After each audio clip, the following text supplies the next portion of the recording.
पिछले हफ्ते परभनी में संविधान की प्रतिकृति को तोड़े जाने के बाद अम्बेडकरी संगठनों ने बंद का आह्वान किया था। इस बंद के दौरान परभनी में हिंसा भड़क उठी। इस मामले में शिवसेना के उद्धव ठाकरे गुट की नेता सुषमा अंधारे ने बड़ा आरोप लगाया है।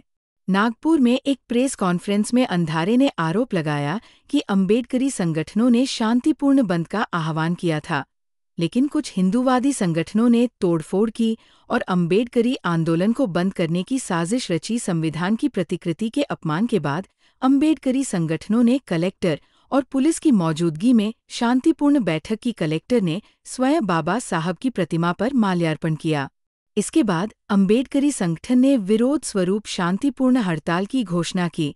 जिस दिन अम्बेडकरी संगठन ने बंद बुलाया था, उसी दिन बीजेपी की ओर से बांग्लादेशी हिंदुओं के लिए मार्च निकाला गया। अम्बेडकरी संगठनों द्वारा बुलाया गया बंद दोपहर तक शांतिपूर्वक जारी रहा, लेकिन दोपहर में बीजेपी के मार्च में शामिल कुछ लोग नीला डब्बा लेकर हिंसा पर उतर आए। वरिष्ठ अधिकारियों को इस बंद की जानकारी थी। उन्हें एहतियाती कदम उठाने की जरूरत थी। अंधारे ने आरोप लगाया कि अम्बेडकरी आंदोलन को बदनाम करने के लिए बंद के नाम पर तोड़फोड़ की गई हिंसा किसने की? उनकी जांच क्यों नहीं की जा रही? ऐसे कई सवाल अंधारे ने उठाए। पुलिस ने कॉम्बिंग ऑपरेशन के नाम पर दलित युवकों को गिरफ्तार किया और उनकी बेरमी से पिटाई की। इसमें एक लॉ स्टूडेंट की मौत हो गई। अंधारे ने इस मामले में दोषी अधिकारियों के खिलाफ कार्रवाई की भी मांग की।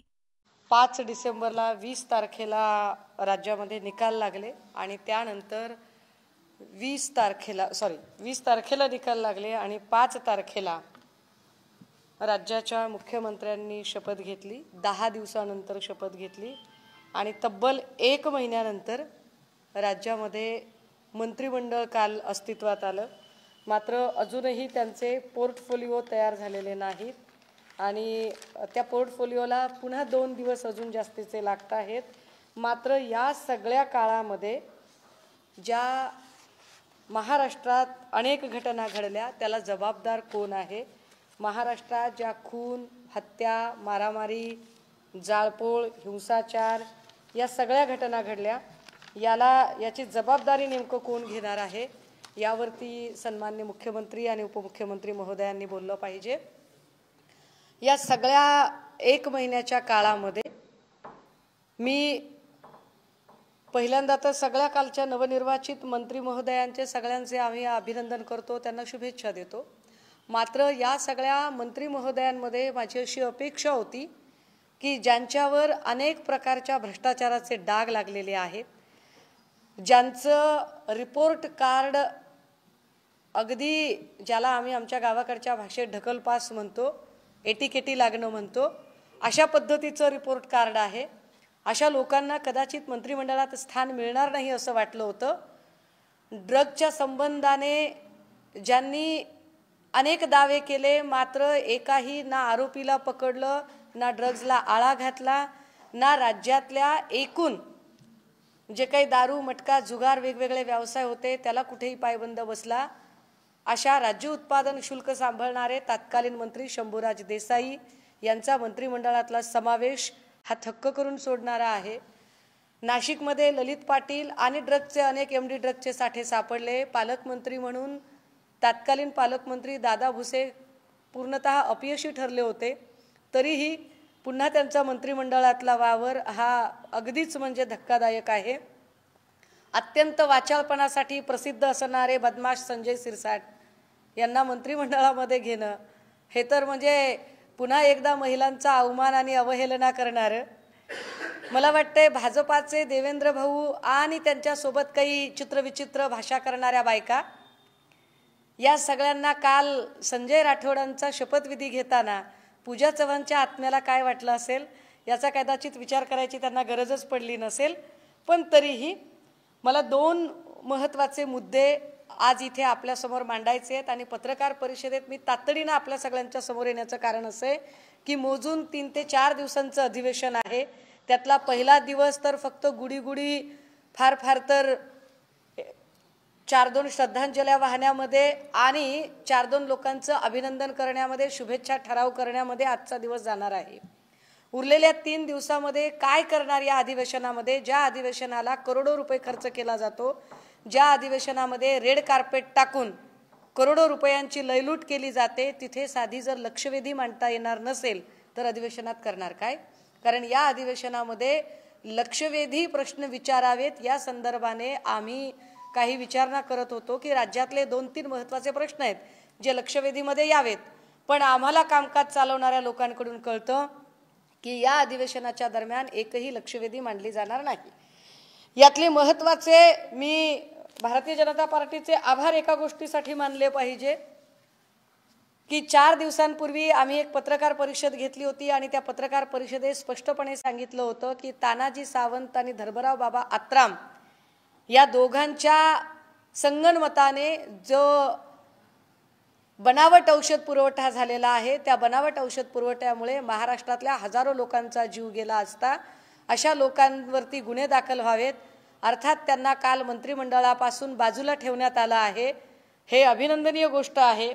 मात्र 11 महिन्यापूर्वी ज्या औषध घोटाळ्याच्या संबंधाने रिपोर्ट आला होता शासनाकडून, ज्याच्यामध्ये विशाल ॲक्वेटिक्स, काबीज जेनरिक्स आणि इतर एक अशा 3 कंपन्यांकडून औषध खरेदी झाली होती, आत्तापर्यंत ज्या ज्या मंत्रिमंडळामध्ये आरोग्यमंत्री आलेले आहेत त्या आरोग्यमंत्र्यांनी जी औषध खरेदी केलेली आहे ती थेट मुंबईमध्ये बसणाऱ्या आरोग्य संचालकांकडून ती औषध खरेदी झाली आहे। मात्र तानाजी सावंतांनी एक नवी प्रथा पाडली आणि त्या नव्या प्रथेमध्ये त्यांनी औषध खरेदी प्राधिकरण केंद्र सुरू केलं। या औषध खरेदी प्राधिकरण केंद्रावर एक IAS अधिकारी नेमला, ज्या IAS अधिकाऱ्याची मेडिकलची पार्श्वभूमी अजिबात नाही। हे औषध खरेदी प्राधिकरण उभं करणं म्हणजे सरळ सरळ भ्रष्टाचाराची समांतर यंत्रणा उभा करण्यासाठी होतं। या प्राधिकरणकडून 3 कंपन्यांना टेंडर देण्यात आले महाराष्ट्रामध्ये। ज्या कंपन्यांना टेंडर दिले त्या कंपन्यांनी 50,26,925 गोळ्या महाराष्ट्रामध्ये वितरित केल्या होत्या। त्यातल्या 2 प्रमुख गोळ्या होत्या, एक होती पॅरासिटामॉल आणि दुसरी होती अजिथ्रोमायसिन। पॅरासिटामॉलमध्ये पोटॅशियमचा कंटेंटच नाहीये तर अजिथ्रोमायसिनच्या गोळ्या भलत्याच काहीतरी दिल्या गेल्या। या अजिथ्रोमायसिनच्या गोळ्यामुळे जवळपास 150 पेक्षा अधिक लोकांना जेव्हा संसर्ग झाला आणि त्याचे नमुने तपासले गेले तेव्हा लक्षात आलं की या सगळ्या गोळ्या बनावट पद्धतीच्या आहेत आणि मग त्या मेडिकल हॉस्पिटल्सच्या सगळ्या डीनने आयुक्तांना कळवलं की हा पुरवठा तात्काळ बंद करा। पुरवठा बंद केला गेला, गुन्हे दाखल झाले, पण अंबाजोगाई ज्या 3 कंपन्यांवर गुन्हे दाखल झालेत त्यातल्या 2 कंपन्यांवर आधीच भिवंडीत गुन्हे दाखल झाले होते। आधीच भिवंडीत ज्या कंपन्यांवर गुन्हे दाखल झाले त्या कंपन्यांना तत्कालीन आरोग्यमंत्री तानाजी सावंत यांनी पुन्हा नव्याने टेंडर दिलंच कसं काय? बरं, या 3 कंपन्यांना ज्या गुन्हे दाखल झाले आहेत त्यांना पाठवायचं कुठं नोटीस? तर नोटीस पाठवायला पत्ताच नाही, कारण कंपनीच अस्तित्वात नाही। प्रश्न असा निर्माण होतो की जी कंपनी अस्तित्वात नाही त्या कंपनीला कशासाठी म्हणून त्या कंपनीचं त्यांनी टेंडर पारित केलं, तर त्या कंपनीला सर्टिफाईड ज्यांनी केलेलं आहे ते सर्टिफाईड करणारी यंत्रणा जी आहे ती अन्न औषध प्रशासन विभागाची आहे आणि अन्न औषध प्रशासन विभागाने या लोकांना प्रमाणित करताना किमान त्या कंपन्या अस्तित्वात आहेत का नाही हे तरी बघायला हवं होतं। हे लॅबचे सगळे सॅम्पल रिपोर्ट, स्वामी रामानंद तीर्थ मेडिकल कॉलेज अंबाजोगाई जिथे रुग्णांना संसर्ग झाला त्यांचं पत्र, त्यासोबतच FDA ने काय पद्धतीने राजकारण केलं आणि अर्थात हे सगळे पैसे या 3 पैकी 2 कंपन्या गुजरातच्या आहेत। पुन्हा याचं गुजरात कनेक्शन येतं। राज्यभरात एवढ्या सगळ्या जर गोळ्या गेल्या असतील तर या गोळ्यांचं करायचं काय? यामध्ये हे सगळे धर्मराव बाबा आत्रामने दिलेली प्रमाणपत्र, ज्या कंपन्या न तपासता प्रमाणपत्र दिलेली आहेत, ही प्रमाणपत्र देता कशी काय तुम्ही? आता त्यांचं असं म्हणणं आहे की आम्ही त्यांना मंत्रिमंडळातून बाजूला ठेवलंय। होय, तुम्ही मंत्रिमंडळातून त्यांना बाजूला ठेवलं, but it is not enough. आता या लोकांवरती तुम्ही गुन्हे दाखल करावे लागतील। काल जर शपथ घेताना सगळ्या मंत्र्यांनी सांगितलेलं असेल की मी भारतीय संविधानाला स्मरण करून शपथ घेतो की कुणाबद्दलही अधिकचा ममत्व भाव किंवा आकसभाव न बाळगता निदर्शनास आणून दिलेली कामे पार पाडेन, तर तुमच्या निदर्शनास आम्ही हे आणून देतोय, आता तुम्ही अधिकचा ममत्व भाव बाळगाल का? पोर्टफोलिओमध्ये ज्यांना कुणाला आरोग्य खातं मिळेल आणि ज्यांना कुणाला अन्न औषध प्रशासनचा कारभार मिळेल त्यांनी या सगळ्या प्रकरणाची पुढे काय वासलात लावायची आहे हे सुद्धा कळलं पाहिजे। आणि तिकडे लक्षवेधी मांडू देत नसाल तर या प्रकरणावर मुख्यमंत्र्यांनी आपली भूमिका काय आहे ती भूमिका स्पष्ट केली पाहिजे, कारण हा हजारो लोकांच्या जीवाशी खेळ होता। या संबंधाने असणारे डॉक्युमेंट प्रिंट मीडिया आणि आपण सगळे घेऊ शकाल। याला जबाबदार कोण त्याचं उत्तर दिलं गेलं पाहिजे। दुसरा मुद्दा महत्त्वाचा असा आहे की 1 महिन्यापासून राज्यामध्ये मंत्रिमंडळ अस्तित्वात नाही, गृह खातं अस्तित्वात नाही आणि गृह खातं अस्तित्वात नसताना राज्यामध्ये 2 महत्त्वाच्या मुद्दे आपल्याकडे लक्षात आले पाहिजेत की मुंबईमध्ये ड्रग्ज न मिळाल्यामुळे 2 मुलांनी आत्महत्या केली। बीड मस्साजोगमध्ये संतोष देशमुख यांची अत्यंत निर्घृण पद्धतीने हत्या झाली, ज्याच्यातले आरोपी अजूनही सापडलेले नाहीत। तिसरं, अंबडमध्ये 11वीच्या तरुणीने आत्महत्या केली छेडछाडीला कंटाळून। ते अख्खं मुलांचं रॅकेट आहे असं कळतं की जे मुलींचे अश्लील व्हिडिओ बनवून मुलींना ब्लॅकमेल करतं। याची जबाबदारी गृह खातं म्हणून पोर्टफोलिओ जर देवाभाऊच सांभाळणार असतील तर देवाभाऊ या पोर्टफोलिओनुसार या लोकांचं तुम्ही काय करणार आहात, तुम्हाला प्रश्न विचारावा लागेल।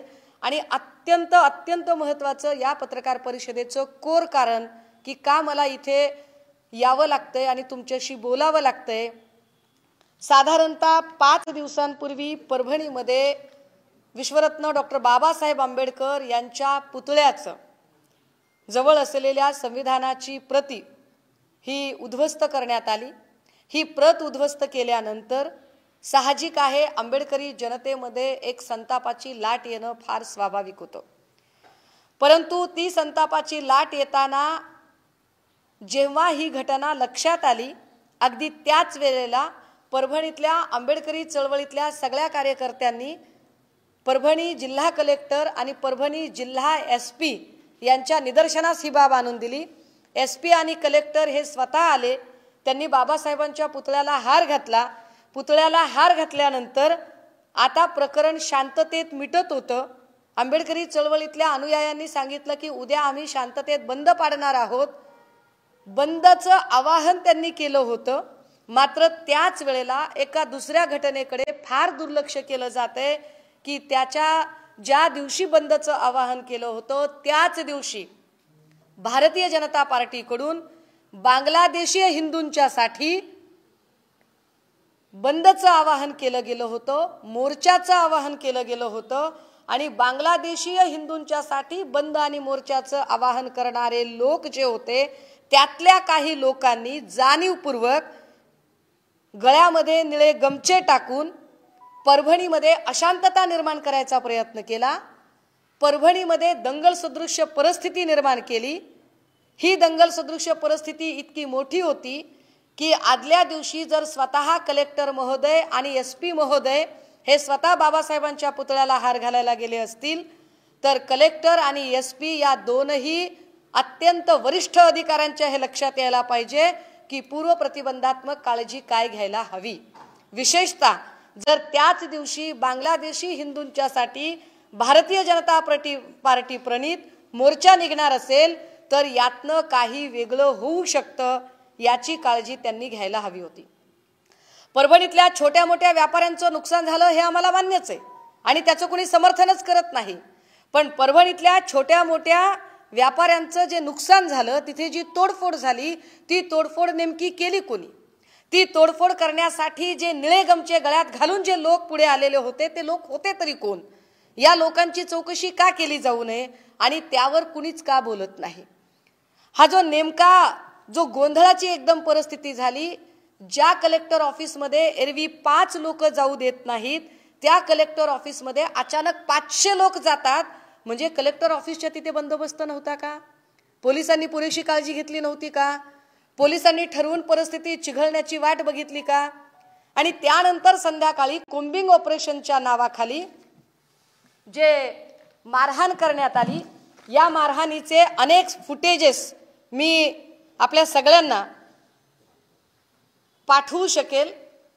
की फक्त तोडफोडीचे फुटेज ज्या वेळेला सगळे मीडिया दाखवत आहे त्यावेळेला पोलिसांनी एकेका आंबेडकरी चळवळीतल्या तरुणांना काय पद्धतीने खिंडीत गाठून मारहाण केली आणि अमानुष पद्धतीने प्रियदर्शनी नगरमधील एक महिला, मी जाणीवपूर्वक नाव टाळतीये, या महिलेला इतक्या वाईट पद्धतीने मारहाण, झोंबाझोंबी आणि इतक्या गलिच्छ पद्धतीने तिच्यासोबत वर्तन व्यवहार केला, जी अजूनही हॉस्पिटलमध्ये उपचार घेत आहे। याची उत्तरं कोण देणार आहे? यावर कोण बोलणार आहे? काल परभणीमध्ये एका तरुणाचा मृत्यू झाला। मृत्यू झालेला कोण आहे? नाव आहे सोमनाथ सूर्यवंशी। सोमनाथ सूर्यवंशीचे काही फोटोग्राफ माझ्याजवळ आहेत। पीसीआर झाला सोमनाथ सूर्यवंशीचा। ही सोमनाथ सूर्यवंशीला झालेली मारहाण, काय पद्धतीचा मार लागलाय, ही कोणती अमानुष पद्धत होती? पीसीआर मध्ये तुम्हाला वाटेल त्याला तुम्ही पकडला, तुमचा नाकर्तेपणा झाकला। पोलिसांवर जेव्हा चौफेर टीकेची झोड सुरू झाली तेव्हा पोलीस स्वतःचा नाकर्तेपणा झाकण्यासाठी अशा पद्धतीने अमानुष मारहाण करतात। त्याच्या डोक्यावर मार असतो, त्याच्या अवघड जागेच्या ठिकाणी मार असतो, त्याच्या पाठीवर आणि छातीवर मार असतो आणि हा सगळा मार झाल्यानंतर त्याला एमसीआर होतो। एमसीआरच्या नंतर कोण आहे हा सोमनाथ सूर्यवंशी? हा लॉचा स्टुडंट आहे। हा होता का तिथे? नाही। हा तिथलं व्हिडिओ फुटेज रेकॉर्ड करत होता। पोलीस एकाला बेदम मारहाण करत होते आणि जेव्हा पोलीस बेदम मारहाण करत होते त्यावेळेला हा तिथला व्हिडिओ रेकॉर्ड करत होता। का रेकॉर्ड करत होता? त्याला काय उत्सुकता होती व्हिडिओ रेकॉर्ड करायची? हा लॉचा स्टुडंट आहे, हा लॉ थर्ड इयरचा स्टुडंट आहे। लॉ थर्ड इयरच्या स्टुडंटला वाटलं की हे कायदाबाह्य चाललेलं आहे, हे इल्लीगल चाललेलं आहे, म्हणून त्याने व्हिडिओ रेकॉर्ड करायला सुरुवात केली आणि त्याला पीसीआर होतो। इतक्या बेदम पद्धतीने मारहाण केली जाते। मारहाण करणारे अधिकारी आहेत पीआय शरद मरे, पीएसआय तुरनर, एलसीबीचे पीआय श्री गोरगान। मला देवा भाऊंना प्रश्न विचारायचे, मी भाऊ म्हटलं पाहिजे ना आपल्याला? होय, आम्ही आमच्याकडून अत्यंत मैत्रीपूर्ण नम्रतेने आणि या राज्याचे पालक म्हणून तुम्हाला आवाहन करतोय। तुम्हाला खरंच राज्यामध्ये शांतता हवी आहे? तुम्हाला खरंच राज्यातल्या प्रत्येकाला न्याय द्यायचा आहे? तुम्ही पुन्हा आलात ते आम्हाला न्याय देण्यासाठी आलेला आहात ना? तर मग पीआय शरद मरे, पीएसआय तुरनर, एलसीबी पीआय गोरगान या 3 पोलीस अधिकाऱ्यांच्या तात्काळ सस्पेंड ऑर्डर आम्हाला पाहिजेत। हे 3 अधिकारी तात्काळ निलंबित झाले पाहिजेत आणि या 3ही पोलीस अधिकाऱ्यांची तात्काळ चौकशी लागली पाहिजे। ज्या 3 पोलीस अधिकाऱ्यांनी एका माणसाचा जीव घेतला, त्याला इतकी बेदम मारहाण केली, त्यानंतर त्याचा एमसीआर झाला। एमसीआर मध्ये 16 तारखेसाठी मॅटर ठेवलं होतं। 16 तारखेला खरं तर त्याच दिवशी व्हायला पाहिजे होती जमानत, पण त्यांनी सांगितलं की तुझी 16 तारखेला जमानत होईल। कोर्टाने सांगितलं की हा सत्र न्यायालयाचा विषय आहे, त्यामुळे सत्र न्यायालयापुढे 16 तारखेला मामला ठेवला जाईल। परंतु त्याला मार एवढा होता आणि त्याला मेडिकलचे उपचार मिळाले नाही, ज्यामध्ये या सोमनाथ सूर्यवंशीचा मृत्यू झालाय। सगळं वकील संघटन त्याला भेटायला गेलं होतं। कुठलीही गुन्हेगारी पार्श्वभूमी नाही, कुठल्याही आंदोलनात कशातही हा बिचारा नव्हता, तरीही त्याला जर अशा पद्धतीने जर अमानुष पद्धतीने मारहाण केली जात असेल, त्याचे आय कार्ड मी आपल्याला लॉचे द्यायला तयार आहे। त्याचे सगळे किती लोकांवर तुम्ही कारवाई केली? जर तुम्ही एवढ्या सगळ्या पोरांवर कारवाई करणार असाल, कोम्बिंग ऑपरेशनच्या नावाखाली जर एवढ्या सगळ्या पोरांचं आयुष्य भविष्य जर पोलीस बर्बाद करणार असतील, तर निष्पाप जीवांना मारहाण करणाऱ्या पोलिसांचे जे फुटेज आम्ही सादर करतोय त्यांना सुद्धा सस्पेंड करावं लागेल, त्यांची सुद्धा वेगळी चौकशी करावी लागेल।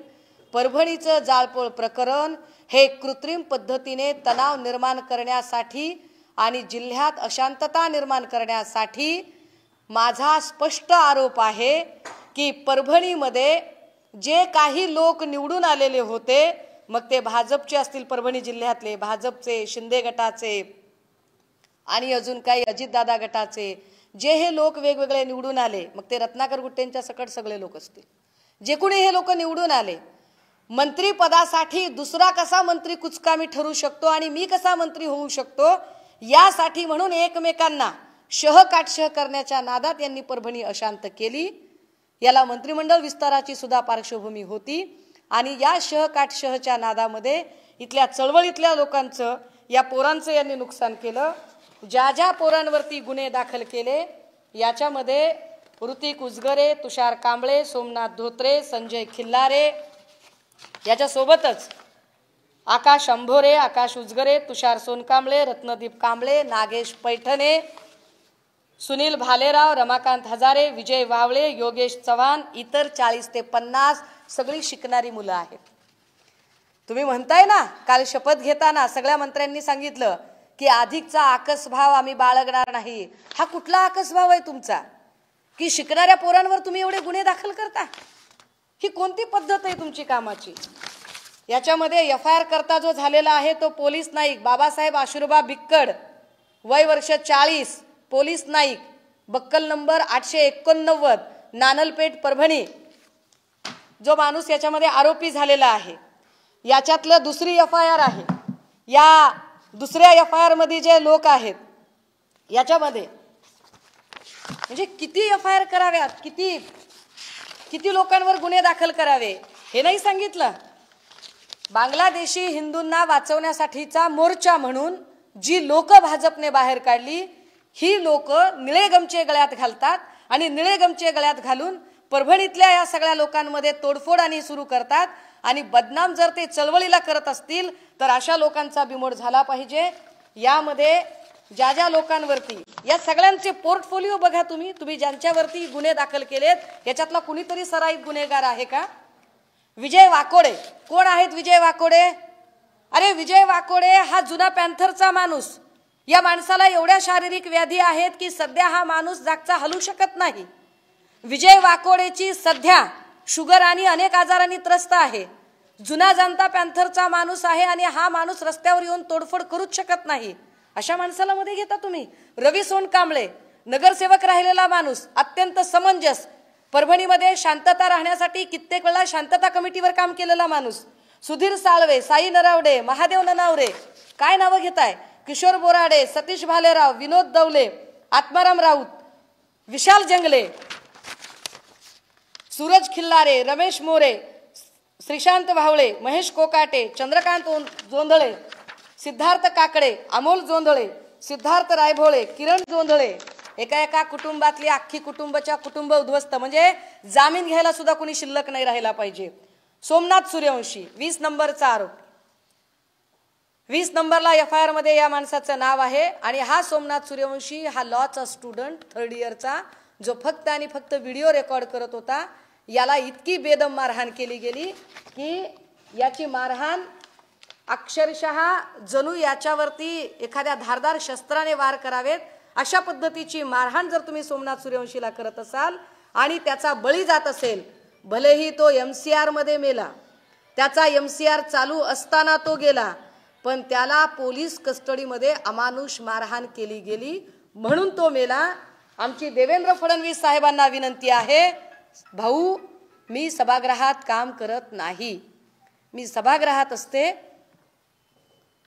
तरी आपल्या समोर हे मांडू शकले असते, पण सभागृहात माझ्या पक्षाचे सदस्य आहेत. माझ्या पक्षाच्या सगळ्या मंडळींना, विधानसभा आणि विधान परिषदेतल्या, विधान परिषदेचेही सगळे सदस्य आणि विधानसभेचे सगळे सदस्य, या सगळ्या सदस्यांना मी यावर बोलले, पण त्यांचं असं म्हणणं पडलं की ताई लक्षवेधी घेणार नाहीत. का लक्षवेधी घ्यायची नाही तुम्हाला? कारण तुमच्याकडे तुम्हाला विरोधी पक्ष नेताही नेमायचा नाही आणि विरोधकांचा आवाजच ऐकायचा नाही. तुम्हाला लक्षवेधीमध्ये हे सगळे प्रश्नच ऐकायचे नाहीत ना, तर मग याला न्याय कोण देणार? जर तुम्ही याला न्याय देणार नसाल आणि 2 दिवसात PI, मी पुन्हा रिपीट करते, पोलीस निरीक्षक शरद मरे, पोलीस उपनिरीक्षक तुरनर आणि लोकल क्राईम ब्रांचचे पोलीस निरीक्षक गोरगांड, या 3 लोकांच्या यांना तात्काळ निलंबित करून जर यांची स्वतंत्र चौकशी सुरू झाली नाही तर 2 दिवसांनी मला स्वतःला परभणीत जाऊन बसावं लागेल. देवाभाऊ, आपल्याकडून माझ्या अपेक्षा आहेत. मागचं सगळं आम्ही पुसून एक नवा अध्याय सुरू करायला तयार आहोत। नवा अध्याय म्हणून नवा गडी नवं राज्य नाहीये, राज्य जुनंच आहे। पण या नव्या घडीकडून आमच्या अपेक्षा आहेत की महाराष्ट्र शांत ठेवण्यासाठी आणि चळवळीतल्या लोकांना आश्वस्त करण्यासाठी, आणि हे काय इतक्या पोटतिडकीने सांगावं लागतंय, तुम्ही फक्त गुन्हे दाखल करत नाही आहात तर तुम्ही अख्खी चळवळ बदनाम करत आहात। आणि व्यक्ती बदनाम झाली तर चालते, संस्था बदनाम होऊन चालत नाही। यासाठी म्हणून या तीनही, आणि हे तीनही पोलीस निरीक्षक, हे तीनही पोलीस अधिकारी हे परभणीच्या मोंडा पोलीस स्टेशनचे कर्मचारी आहेत। परभणी मोंडा पोलीस स्टेशन या 3 पोलीस कर्मचाऱ्यांवरती तात्काळ गुन्हे दाखल व्हावेत। सदोष मनुष्यवधाचा गुन्हा दाखल करत यांना निलंबन केलं जावं आणि यांची तात्काळ चौकशी व्हावी, ही आमची अपेक्षा आहे। 2 दिवसात जर हे होणार नसेल तर मला 2 दिवसानंतर परभणीत स्वतःला आंदोलनासाठी मैदानात उतरावं लागेल। अपेक्षा आहे की ती वेळ आपण येऊ देणार नाहीत। एवढ्यासाठी ही पत्रकार परिषद होती। बोला। पत्रकारांना याच्या कॉपीज हव्या असतील, मी कॉपीज द्यायला तयार आहे। FIRच्या कॉपीज आहेत, काय मारहाण झाली त्याच्या कॉपीज आहेत। इलेक्ट्रॉनिक माध्यमांच्या प्रतिनिधींना काय पद्धतीने मारहाण झाली त्याचे व्हिडिओ फुटेज द्यायला मी तयार आहे, की पोलिसांनी काय मारहाण केली आणि पोलीसच स्वतः ऑटोंची तोडफोड करत होते, पोलीस स्वतः गाड्यांची तोडफोड करत होते। राहिला प्रश्न या सगळ्या लोकांना, यांना बाहेर काढण्यासाठी वकील संघटना समर्थ असतील।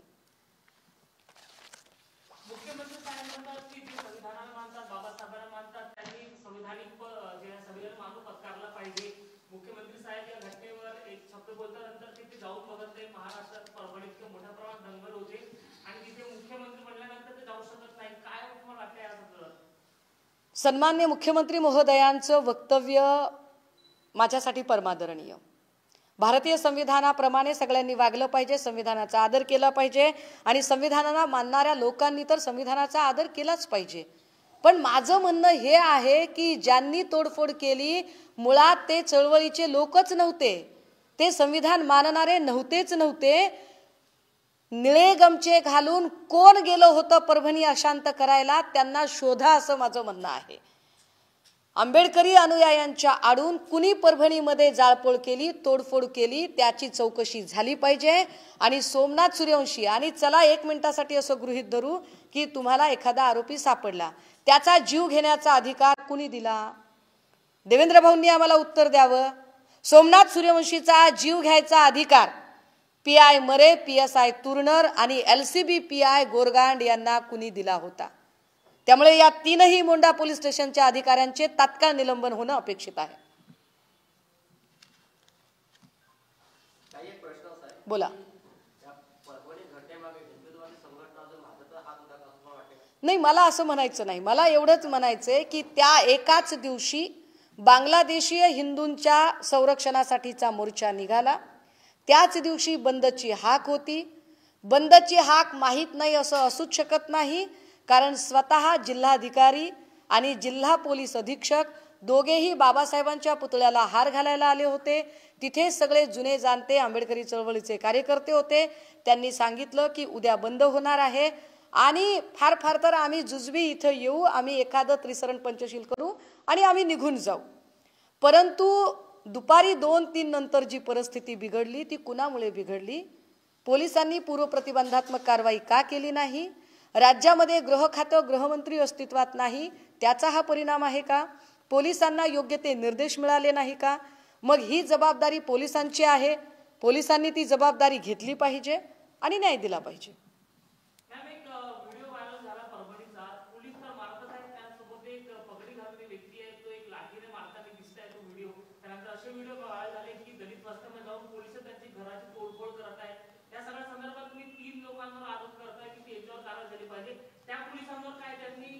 ऐका, आता माझ्या समोर आयडेंटिफाय झालेले 3 पोलीस अधिकारी आहेत, शरद मरे, तुरनर आणि गोरगांड।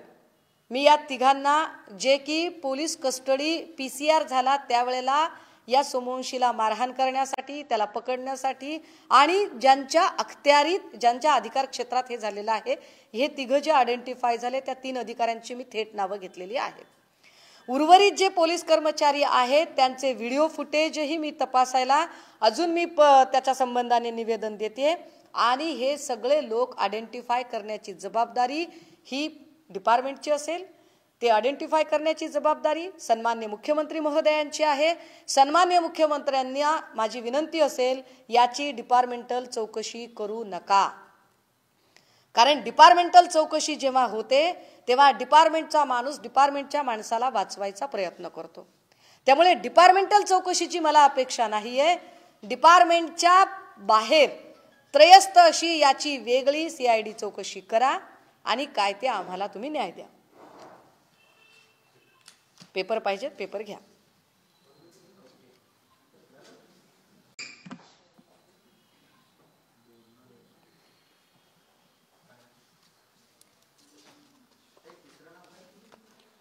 मी असं म्हटलं की PI शरद मरे, PSI तुरनर आणि local crime ब्रँचचे PI Shri गोरगांड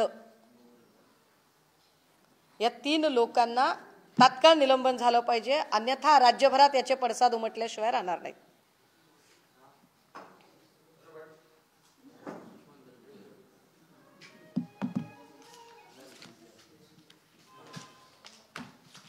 copy हवी आहे FIR ची?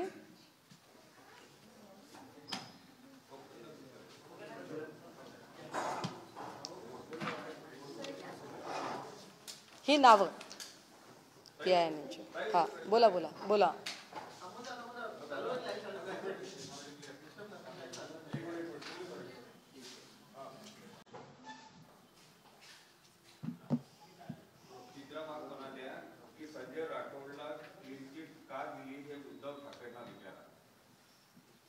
अत्यंत मूर्खपणाचं विधान आहे। एवढी पूजा चव्हाणची काळजी असते ना बाई, तर ज्या लोकांनी संजय राठोडांना मंत्री केलंय त्या लोकांच्या सोबत आमदारकी उपभोगलीच नसती। आमच्या सारख्याने ती आमदारकी तोंडावर फेकून मारली असती। दुटप्पी बोलणाऱ्या अशा चित्र विचित्र हलकट प्रवृत्तीच्या लोकांवर काही बोलू नये आपण।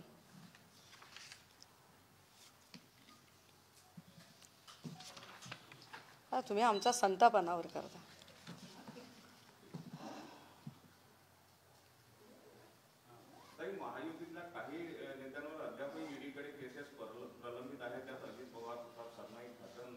अहो जाऊ दे आता, दादांची 1000ची प्रॉपर्टी रिलीज झाली आहे। प्रफुल्ल पटेल, हसन मुश्रीफ साहेबांनी पुन्हा शपथ घेतली आहे, संजय राठोडांनी शपथ घेतली आहे।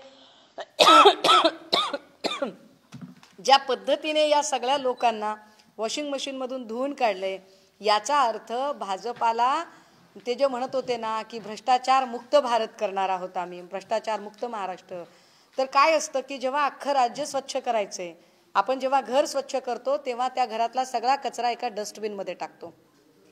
भाजपाने सुद्धा महाराष्ट्र स्वच्छ केलाय, फक्त फरक एवढा आहे की महाराष्ट्रातला सगळा कचरा जो डस्टबिन मध्ये टाकायचा होता तो भाजप नावाच्या डस्टबिन मध्ये टाकलेला आहे।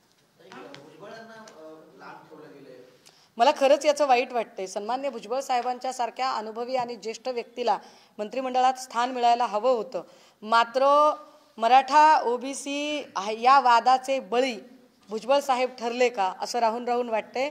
खरं तर OBCंच्या हक्कासाठी म्हणून भुजबळ साहेब मैदानात उतरलेले होते, परंतु मराठा OBC वाद लावणारे अनेक लोक आता मंत्रिमंडळात दिसत आहेत, परंतु या मराठा OBC वादाचे बळी भुजबळ साहेब झालेत। परंतु काहीतरी मला कळतंय की त्यांना राज्यसभेचं वगैरे पुनर्वसन करण्याचा दादांचा वगैरे प्रयत्न आहे, त्यांचा पक्षांतर्गत विषय। अगर आपको हमारी ये वीडियो अच्छी लगी हो तो इस वीडियो को लाइक कीजिए, कमेंट कीजिए और हमारा चैनल सब्सक्राइब करना ना भूले।